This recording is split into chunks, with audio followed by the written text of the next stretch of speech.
Okay, ça fonctionne. Erev Tov. Parashat Shoftim. Alors, en fait, ce que je voulais, c'est ce que je disais tout à l'heure. Je voulais évoquer plusieurs sujets, en fait. Et a priori, ils n'ont pas vraiment rapport les uns avec les autres. Mais en fin de compte, si on gratte un tout petit peu, tout est lié.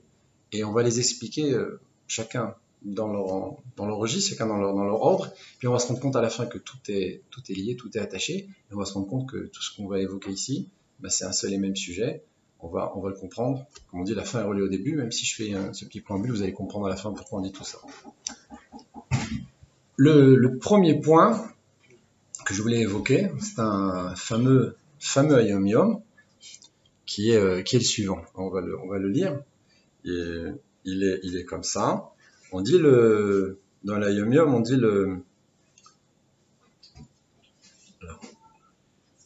ce qu'on appelle le Mina Enoshi, l'homme. Quand il y a le Domem Somer Chaim Medaber, il y a le minéral, le végétal, l'animal et l'humain.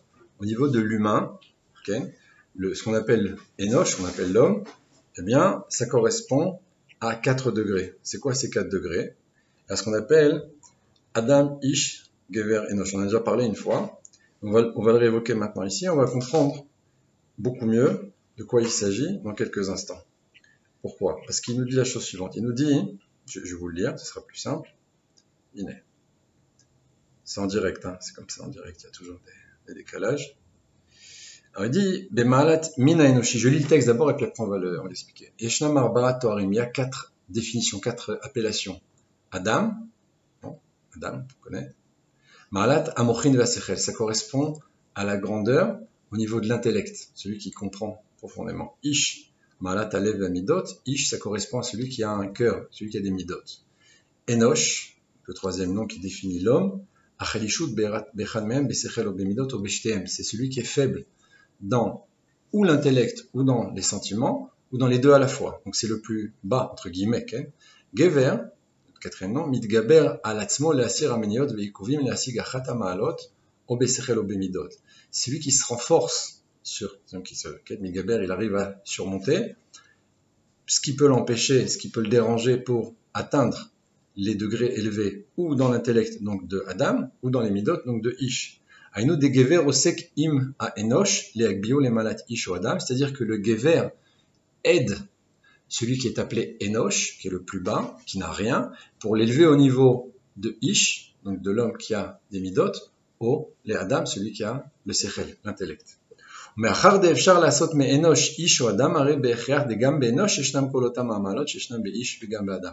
et puisqu'il est possible de faire de Enosh, donc celui qui est le plus faible, ou un Ish, donc quelqu'un qui a des midot, ou Adam, un homme qui est fort dans l'intellect, alors on est obligé de dire que le Enosh, en lui aussi, ces maalot-là, il a aussi cette force-là d'atteindre ces degrés de Ish et Adam, nécessairement. S'il peut y arriver, c'est qu'il possède cette possibilité-là. On a déjà fait une vidéo sur ça, on va pas maintenant s'étendre, mais je voulais en parler. Très rapidement, comme on dit sur Regel Echad, on avait expliqué d'après la Gematria, plus profondément ce texte en disant que Adam et Ish, ils sont liés ensemble, puisqu'on les a définis comme étant des hommes très hauts. Donc Adam et Ish ensemble, ils ont une valeur numérique de 356. On avait dit Enosh, qui est le plus faible, a une valeur numérique de 357. C'est-à-dire Adam et Ish en même temps, plus 1. Donc là, ça nous explique, grâce à la Gematria, comment le Enosh, qui est le plus faible, peut atteindre le degré de Adam et Ish, mais même les dépasser, puisqu'il a un de plus. Et là, on avait un peu... On a dépassé le sujet en disant, il y a 4 catégories, mais il y a toujours un 5e degré. Le 5e degré, c'est le Mashiach, c'est la Géoula, puisque 4 c'est l'ordre du monde, et quand on dépasse l'ordre du monde, on arrive à Mashiach. Eh bien, le 5e degré c'est Mashiach, et Mashiach valeur numérique 358. C'est pas par hasard, c'est-à-dire qu'il correspond à tous les degrés, même au niveau le plus bas qui est Enoch, il va encore le dépasser lui aussi. On va comprendre à la fin pourquoi on parle de ça ici, maintenant. En tout cas, il fallait qu'on y touche sur un point. Il y avait un autre point qu'on avait évoqué en disant que Gever, la première lettre c'est un guimel, parce que Adam, Ish et Enoch, les trois ensemble, ils ont une première lettre qui est Aleph. Donc lui, il possède la force de chacun d'eux, c'est pour ça qu'il est intermédiaire pour prendre le Enoch et le faire monter, puisqu'il a une première lettre qui est Gimel qui correspond aux 3 Aleph, à chacun d'eux. C'est encore un truc qu'on avait rajouté, au-delà du texte qui est ici. C'était pour les points que je voulais évoquer, et on va comprendre après le rapport qu'il y a avec les autres sujets. Le deuxième sujet, il est d'actualité, c'est pas encore Shoftim, mais c'est Elul, c'est le mois de la Tchouva. Alors, le mois de la Tchouva, d'après le Ari Akadosh, eh bien, la Tchouva, ça s'appelle Otiot Tashuv E. Tchouva, c'est Tashuv E, c'est-à-dire le E on le détache. C'est-à-dire quoi?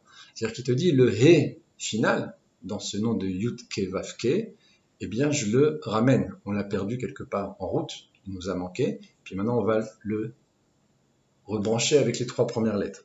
Alors, dans le texte du Ari Akadosh, c'est dans Sharal Gilgulim en fait qu'il explique ça, même si on ne l'étudie pas véritablement, on va malgré tout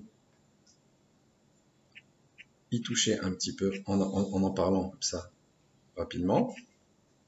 Gilgulim, Rafalef. C'est du direct, hein, c'est magnifique. C'est magnifique. Voilà. Alors c'est la Akdama Rafalef, c'est la 21e. Alors ici, on dit la chose suivante. Il nous dit comme ça. Da ki atchouva ibeima va gilgulu be'aba. Il dit il y a 2 choses, il y a deux réparations. Ou la personne va réparer ici, elle est dans la tchouva. Si elle n'arrive pas, il faut revenir en gilgul. Alors il dit la tchouva, c'est dans ima, ça correspond à la mer, c'est le niveau nekeva ken dans les niveaux supérieurs. Et le gilgul, le fait de revenir, la neshama doit se réincarner, c'est dans le niveau de Abba, c'est le niveau masculin. Ren kol mi shechata im ya'aseh tchouva, zeima ila nikra tchouva, yesh beyada litekan gam adam, bazé yaspik. Il dit ben si quelqu'un fait tchouva, alors elle a la possibilité ima ila, donc le niveau supérieur. Ima c'est pas la mer qu'on connaît nous, c'est un niveau, c'est une appellation, c'est une définition d'un niveau spirituel. Elle a la possibilité, parce qu'elle s'appelle teshuva, de réparer la faute. Parce qu'il y a un texte qui est connu, on dit quand la personne a fauté, on a demandé à la Torah, c'est quoi son cas, il dit ben il faut le tuer. Quand on a demandé à la Gvura, il y a un midrash connu comme ça avec plein de définitions, et chacun a une réponse plus virulente que l'autre, et puis quand on arrive à la tchouva, on dit bien qu'il fasse tchouva, et puis on le fera rentrer. Alors la tchouva, c'est à l'encontre de toutes les autres réponses, y compris celle de la Torah, la possibilité pour l'homme de réparer absolument tout. On avait parlé l'exemple de Rabbi Ken Elazar ben Dourdaya, c'est l'homme qui avait fauté, il avait connu toutes les femmes du monde, etc. Quand jusqu'au jour où il arrivait à une situation où une femme lui a dit, hein, je disais tout à l'heure, ce fameux message, elle a dit un mot, il a pris ça très très difficilement, il est parti au pied des montagnes, il a commencé à pleurer, jusqu'au moment où, de tchouva, de peine, en réparant à ce moment-là tout ce qu'il avait pu faire, son âme est sortie, il est mort de cette tristesse-là, et une bat-kol est sortie, Ashricha, Ken, Rabbi Elazar, Ken, il est devenu Rabbi un instant. Alors il y a sur ça des Tanem qui ont dit, heureux l'homme qui arrive à acquérir sa vie dans le monde futur en un instant, c'est-à-dire que les gens qui ont travaillé toute leur vie, lui il a fauté de façon grave pendant des dizaines d'années, puis un beau jour quand il a réalisé ce qu'il faisait, il a fait une tchouva tellement grande que son âme est sortie de sa peine et il a reçu la vie du monde futur et est appelé Rabbi. Bon, c'est une histoire extrême, mais ça nous montre à quel point la tchouva. L'histoire de Rabbi Akiva, bien entendu, qui était aussi pendant 40 ans complètement en dehors du jeu, pour pas dire autre chose, qui était pas du tout religieux, qui était contre même, et qui a fait tchouva à 40 ans, qui est devenu Rabbi Akiva. Donc la tchouva, c'est une porte ouverte à un degré qu'on n'imagine même pas, parce qu'on peut tout réparer. Tout, absolument tout. Alors, ici donc, dans ce texte-là, le Ari Akadosh fait une coupure, si on peut dire comme ça, entre la tchouva et le tashuv et. Tashuv, ramener ce et là. Ve'ata nevaer beofen acher. Maintenant, on va expliquer ça autrement. Il explique ça longuement, on va prendre juste 2-3 points. Boïdber Mamar Rabbi Matia ben Charash Zal. On va expliquer ici le Mamar de Rabbi Matia ben Charash. Okay, Zal. Le Perek Batra de Yoma, dans le premier Perek de Yoma, Masechet Yoma. Benyan Dalet Chelke Kapara. Il y a 4 sortes de Kapara. Okay, il y a 4 sortes de fautes en fait. Mitzvah Tassé, Mitzvah Tassé, etc. Il y a Karet, Rabbi Tabi de Shamayim, etc. Avar Adam al Mitzvah Tassé. V'neklalut ha'inyan ki tshuva, otzelomar tashuv e. Il dit donc un homme a fait une faute en ne pratiquant pas une mitzvah positive. Et ce sujet-là, dans son ensemble, c'est quoi? C'est tchouva. Comment est-ce que je peux réparer la mitzvah positive que j'aurais dû faire et que j'ai pas fait avec la tchouva? Il dit tchouva, c'est quoi? Tashuv e. Je ramène le he. Donc il coupe le mot à la fin en prenant ce he. Il dit pourquoi je fais tout ça? Parce que l'homme est englobé de tous les mondes. Il a en lui-même les 10 sphirot, il a en lui-même Atilut, Bria, Yitira, Asya, il a en lui-même Yudke, Vavke. On est tout ça à la fois. Yud c'est Rochma, Ezebina, Vav c'est toutes les midot jusqu'à l'action, et Malchut, bien entendu, c'est ce niveau-là de E final qu'on va expliquer maintenant. Même s'il n'a pas encore tous les degrés. Il n'a pas le roi, il n'a pas la neshama, il n'a que le nefesh. C'est ce qu'on a tous d'ailleurs.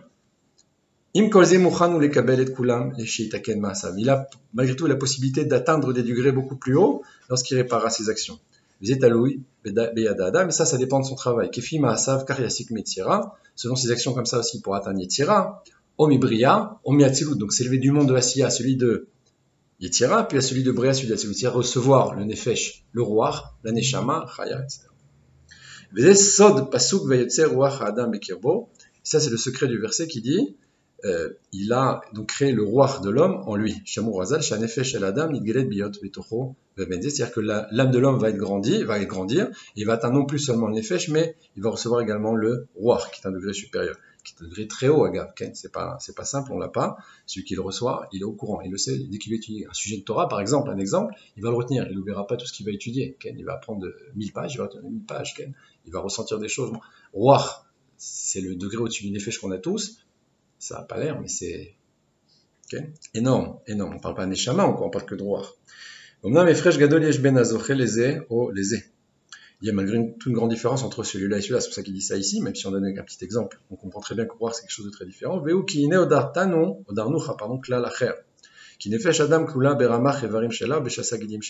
on apprend que l'homme est composé de 248 membres, 365 nerfs, ou un neshama, aussi le roi, la neshama, etc. Et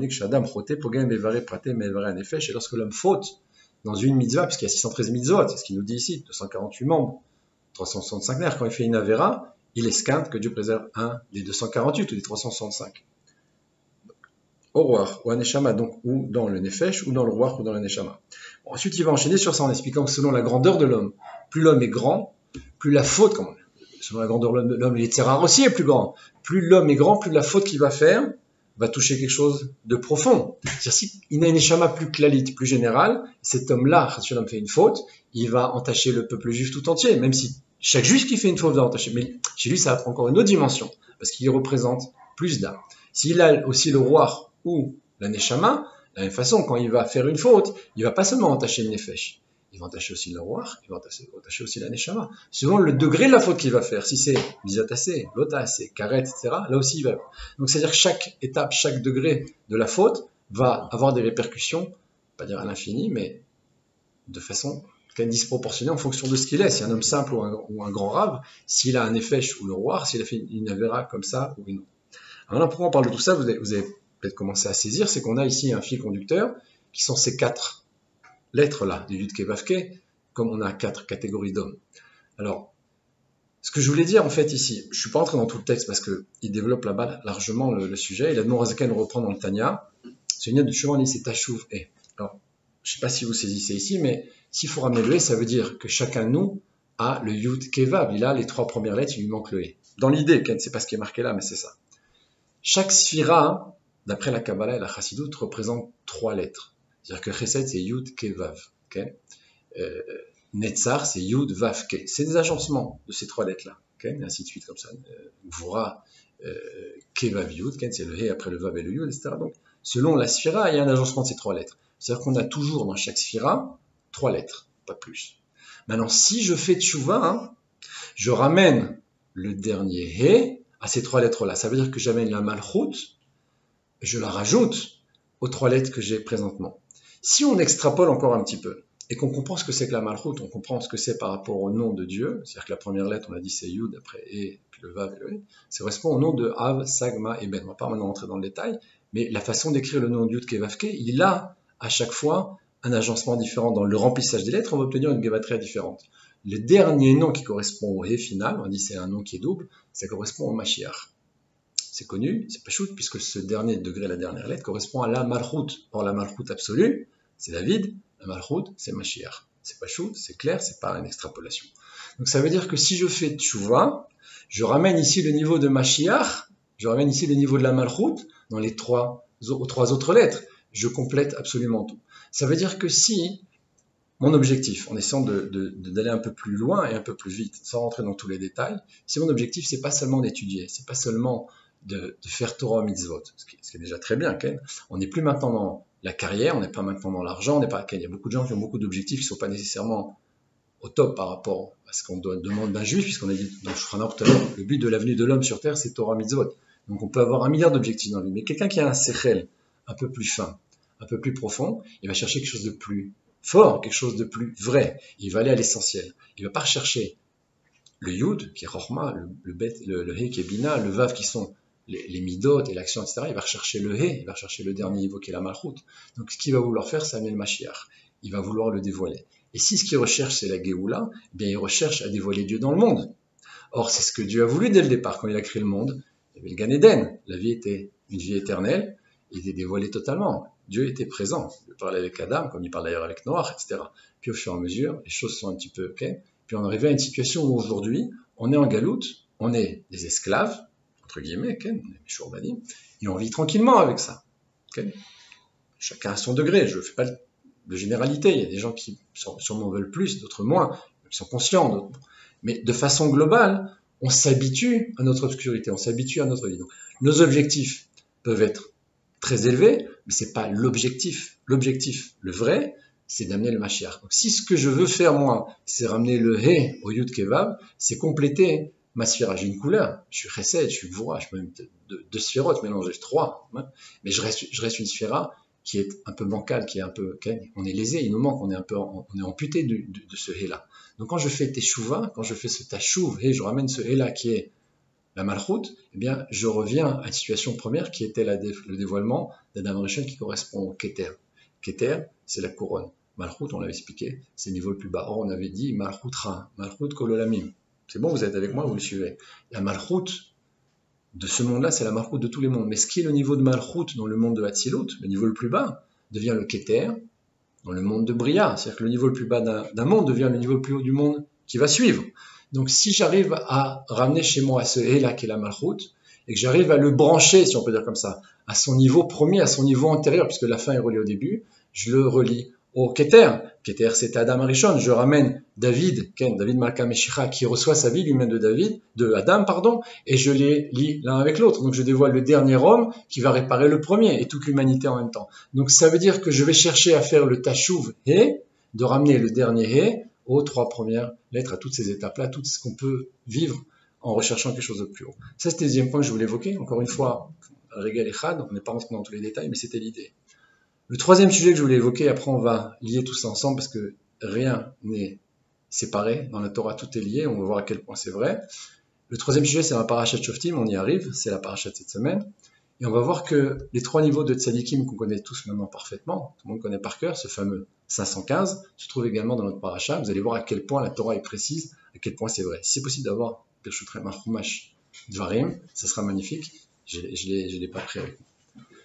On va commencer quand même à l'évoquer. Dans le Perek Raf, là-bas, il y a le sujet est le suivant. Il y a des soldats là-bas, qui vont rentrer en guerre. Et avant de rentrer en guerre dans la Gemara, dans la Sechet Sota, on explique là-bas le fait qu'il y a le Kohen, Mashuach Milchama, celui qui a été loin, okay, lui, pour s'occuper des soldats. Les soldats qui vont rentrer sont des tzadikim. Il faut savoir, celui qui rentre à la guerre, c'est un tzadik. C'est le niveau des soldats de David, ou avant, au moment de la conquête d'Israël, etc., c'est des hommes qui parlaient pas entre eux. Même un mot entre le yad et le rosh, entre les deux filines, etc. C'est des gens qui étaient très makpides, des gens qui étaient vraiment des tzadikim. Donc, s'il y avait des petites fautes comme ça, une fois il a parlé entre le yad et il ne rentre pas à la guerre. Pour vous dire, bon, okay. On ne parle pas des autres choses maintenant, on parle juste d'un détail comme ça. Il va pas se battre. Pourquoi? Parce que ceux qui vont aller à la guerre sont les tzadikim. Donc, alors, on voit ici que dans ce pérec-là, ceux qui vont pas rester, c'est des hommes qui ont un problème, pas par rapport à la faute, même si ceux qui ont fait des fautes aussi vont pas pouvoir y aller, mais c'est des hommes qui ont un projet, ils sont au milieu de quelque chose. Et on va voir les psukim. Alors, il y a ici un Kohen, donc il va les mettre en garde, c'est un Kohen qui est tzaddik, lui aussi, qui va les mettre en garde, et le Kohen, il va lire une partie, il va aussi passer par l'intermédiaire du shoter, le policier. Le shoter en termes du policier, c'est pas le policier qu'on connaît, c'est les shotrim de l'époque, c'était aussi des gens tzadikim, mais que les tzadikim là-bas, qui étaient ceux qui faisaient réaliser ce que le shofet, parce que c'est la paracha de la semaine, shoftim et shotrim, les juges et les policiers, ce que le shofet décrétait, ce que le juge décrétait, le policier le faisait accomplir. C'est vrai encore aujourd'hui, sauf que là on parle de shofet, vraiment de shofet, et de shoter, vraiment shoter, donc de juges qui sont des juges tzadikim, et des shotrim qui font accomplir la halacha. Alors, ici le texte dit comme ça, Vedibourou, Ashotrim el Ha'am les morts. Ils parleront donc les Shotrim au peuple en disant Miaïch Asher Banabait Chadash Velo Chanacho. Quel est l'homme qui va construire une nouvelle maison et qui ne l'a pas inaugurée? Yelech Veyashov Lebeito Penyamut Bamilchama Veishacher Yachechenu.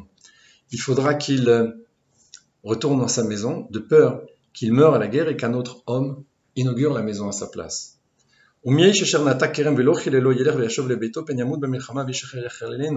Et l'homme aussi qui aura planté une vigne, mais qui n'aura pas profité d'elle, alors pareil, il rentrera chez lui de peur qu'il meure à la guerre et qu'un autre homme en profite.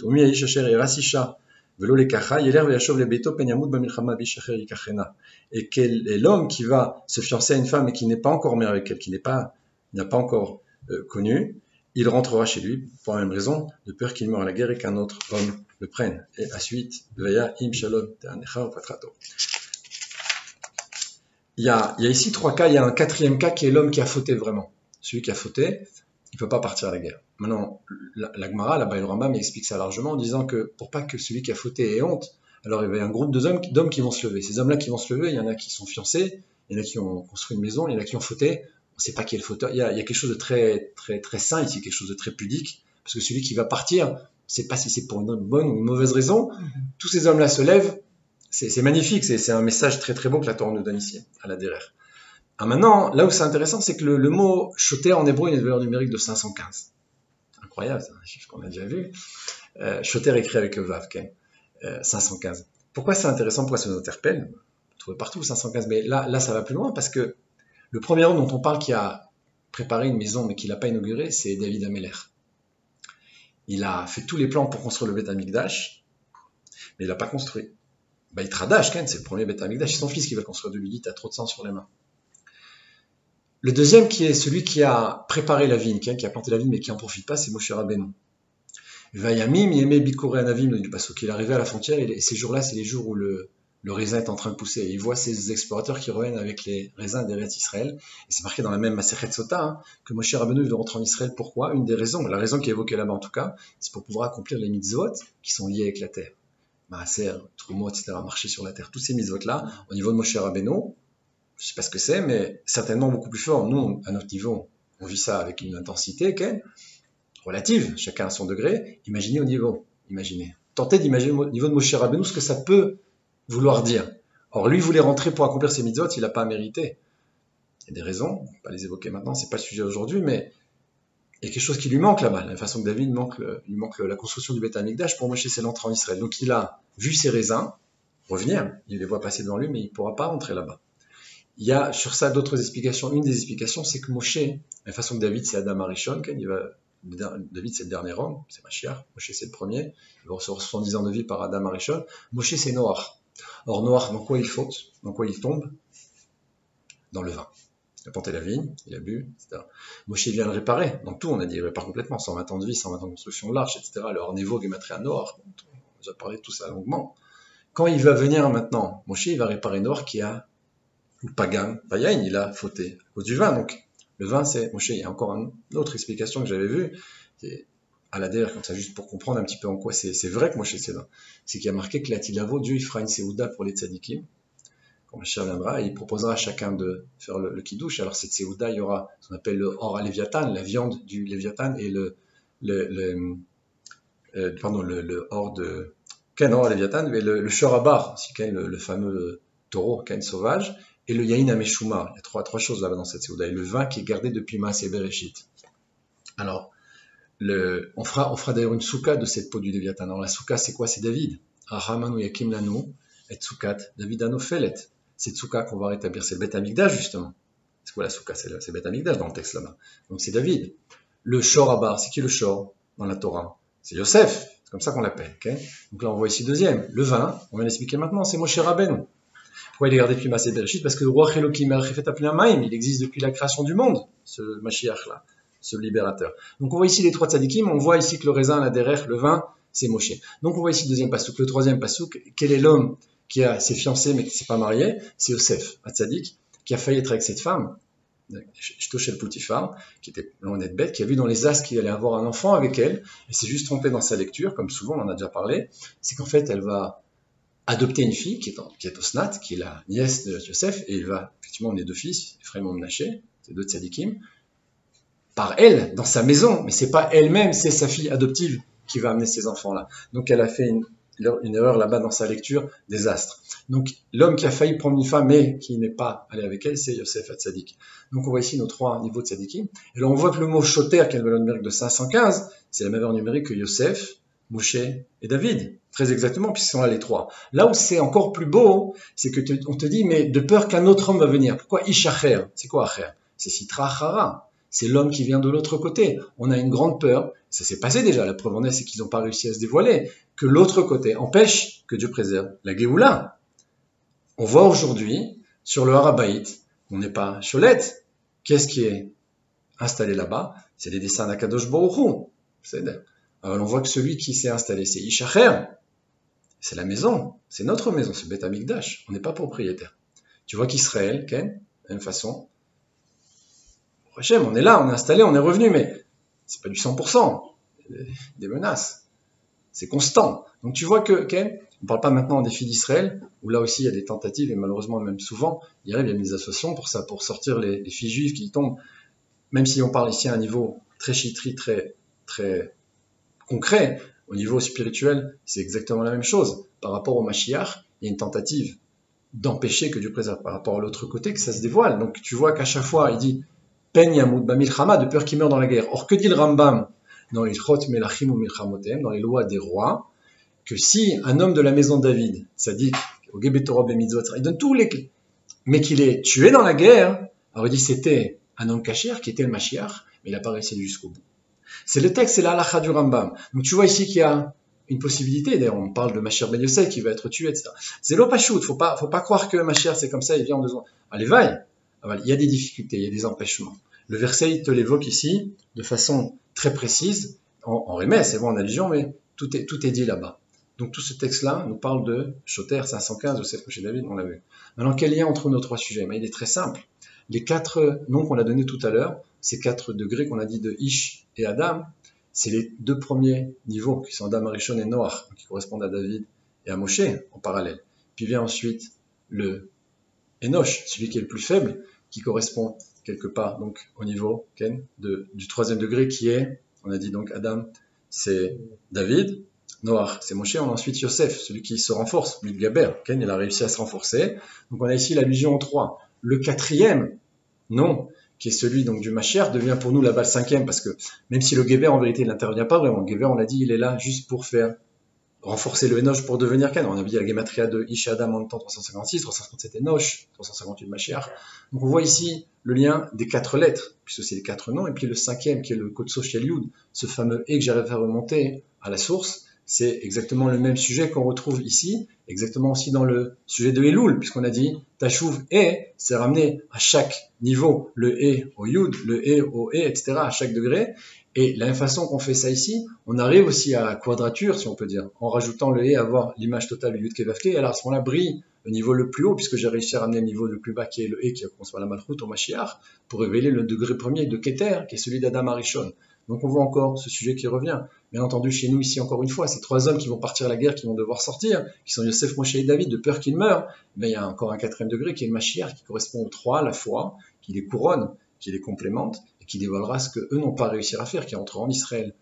Tratametim, construction du Beth Amikdash, la Torah, Chadasha, tous ces sujets-là. Donc, même si c'est un petit peu rapide, là, j'évoque un peu tout rapidement, vous voyez très bien que tout est lié, et le sujet de Elul, et la Tchouva, et ce fameux Yom Yom, et même ce sujet des 3 tzadikim dans la paracha. Parce que tout ça, ça tourne autour de 3, qui sont en réalité 4 avec le Mashiach, et si on en a 4, eh bien c'est un 5e degré, ça ne change pas, c'est toujours la même chose. Le vrai nom, c'est Yud Kevavke, mais il y a toujours ce Kotso chez Yud, ce point au-dessus du Yud, qui est révélé par celui qui est tout en bas, tout à la fin dans cette malchoute, qui est l'homme, Ish Ani Ve'ochev al-Chamor, c'est marqué, il est pauvre, et Ishevo Shanan, pauvre, c'est pas pauvre, Ani c'est Anav, celui qui est effacé, qui est très humble, et qui chevauche. Le Chamor, c'est quoi? Il chevauche la Chomriyut. Chamor, c'est la matérialité. Ça n'intéresse pas. C'est très bien que ce qui est essentiel, c'est pas ce monde-là. C'est le He final, qui se rattache au Keter. C'est ce qu'il y avait au début, la Géoula. C'est ça qu'il recherche. Donc, on voit ici les 3 sujets qui se rejoignent totalement, en espérant, Bezrat Hashem, on arrive chacun de nous à approcher la Géoula et la dévoiler. Chikarov, le plus proche de nous, Bezrat Hashem, c'est lui-même.